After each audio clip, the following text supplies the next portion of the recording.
नमस्कार दोस्तों, स्वागत है आप सबका अपने स्टडी आईक्यू फास्ट रिवीजन के इस ऑफिशियल चैनल पे।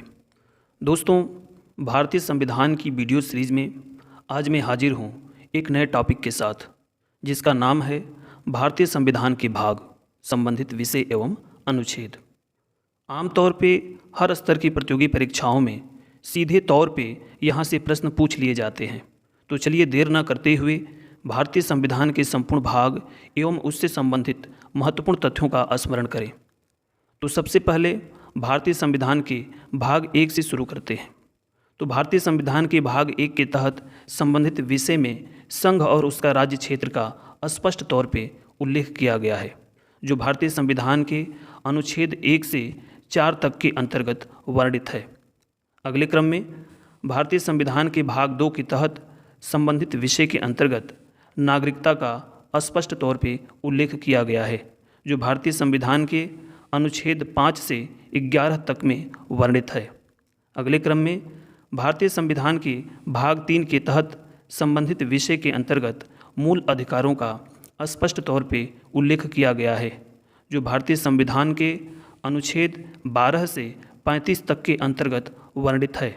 अगले क्रम में भारतीय संविधान के भाग 4 के तहत संबंधित विषय में राज्य के नीति निर्देशक तत्व का स्पष्ट तौर पे उल्लेख किया गया है, जो भारतीय संविधान के अनुच्छेद 36 से 51 तक में वर्णित है। अगले क्रम में भारतीय संविधान के भाग 4 क के तहत संबंधित विषय में मूल कर्तव्यों का स्पष्ट तौर पे उल्लेख किया गया है, जो भारतीय संविधान के अनुच्छेद 51 क में वर्णित है।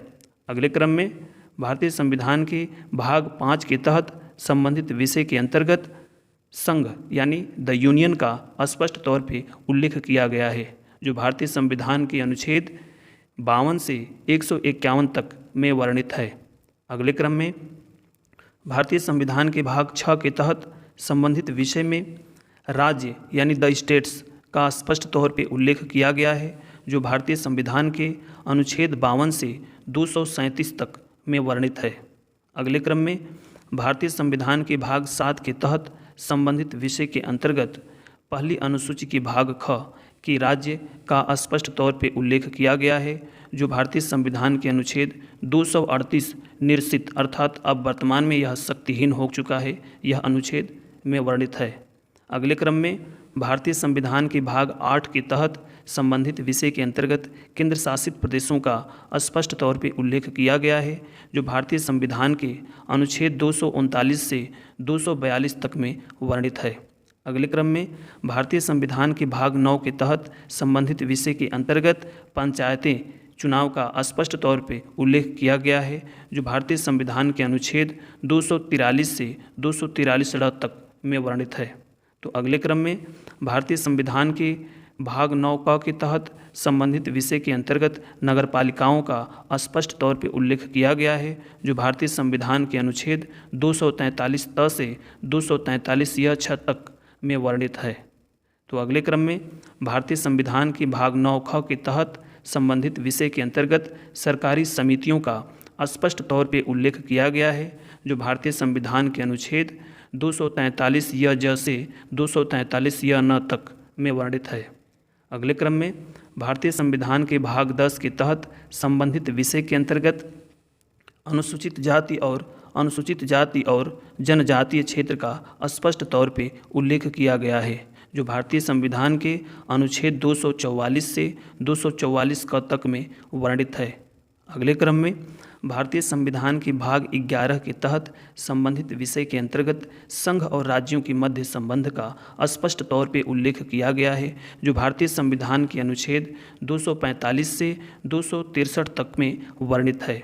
अगले क्रम में भारतीय संविधान के भाग 12 के तहत संबंधित विषय के अंतर्गत वित्त, संपत्ति, संविदाएं और वाद से संबंधित समस्त प्रावधानों का उल्लेख किया गया है, जो भारतीय संविधान के अनुच्छेद 264 से 300 क तक में वर्णित है।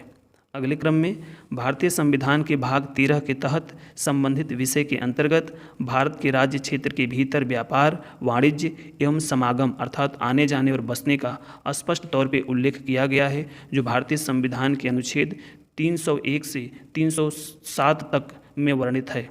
अगले क्रम में भारतीय संविधान के भाग 14 के तहत संबंधित विषय के अंतर्गत संघ और राज्यों के अधीन समस्त सेवाओं का स्पष्ट तौर पर उल्लेख किया गया है, जो भारतीय संविधान के अनुच्छेद 308 से 323 तक में वर्णित है।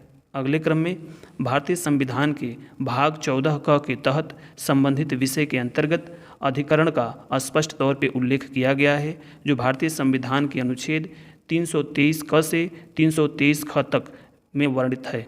अगले क्रम में भारतीय संविधान के भाग 15 के तहत संबंधित विषय के अंतर्गत निर्वाचन का स्पष्ट तौर पर उल्लेख किया गया है, जो भारतीय संविधान के अनुच्छेद 324 से 324 क तक में वर्णित है।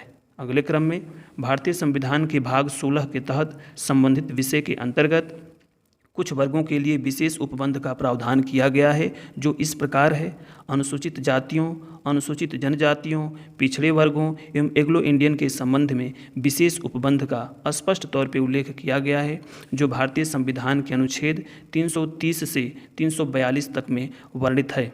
अगले क्रम में भारतीय संविधान के भाग 17 के तहत संबंधित विषय के अंतर्गत राजभाषा का स्पष्ट तौर पर उल्लेख किया गया है, जो भारतीय संविधान के अनुच्छेद 343 से 351 तक में वर्णित है। अगले क्रम में भारतीय संविधान के भाग 18 के तहत संबंधित विषय के अंतर्गत आपात उपबंध का स्पष्ट तौर पर उल्लेख किया गया है, जो भारतीय संविधान के अनुच्छेद 352 से 360 तक में वर्णित है। अगले क्रम में भारतीय संविधान के भाग 19 के तहत संबंधित विषय के अंतर्गत प्रकरण का स्पष्ट तौर पर उल्लेख किया गया है, जो भारतीय संविधान के अनुच्छेद 361 से 367 तक में वर्णित है। अगले क्रम में भारतीय संविधान के भाग 20 के तहत संबंधित विषय के अंतर्गत संविधान संशोधन की प्रक्रिया का स्पष्ट तौर पर उल्लेख किया गया है, जो भारतीय संविधान के अनुच्छेद 368 से संबंधित है। तो अगले क्रम में भारतीय संविधान के भाग 21 के तहत संबंधित विषय के अंतर्गत अस्थायी, संक्रमणकालीन और विशेष उपबंध का स्पष्ट तौर पर उल्लेख किया गया है, जो भारतीय संविधान के अनुच्छेद 369 से 392 तक में उल्लिखित है। तो अगले क्रम में भारतीय संविधान के भाग 22 के तहत संबंधित विषय में संक्षिप्त नाम, प्रारंभ, हिंदी में प्राधिकृत पाठ और निरसन का स्पष्ट तौर पर उल्लेख किया गया है, जो भारतीय संविधान के अनुच्छेद 393 से 395 तक में इसका उल्लेख है। तो इसी के साथ आज की वीडियो सीरीज का यहीं अंत होता है। फिर मिलेंगे अगले वीडियो में, तब तक के लिए लेते हैं विदा। चैनल पर बने रहने के लिए आप सबका बहुत बहुत धन्यवाद।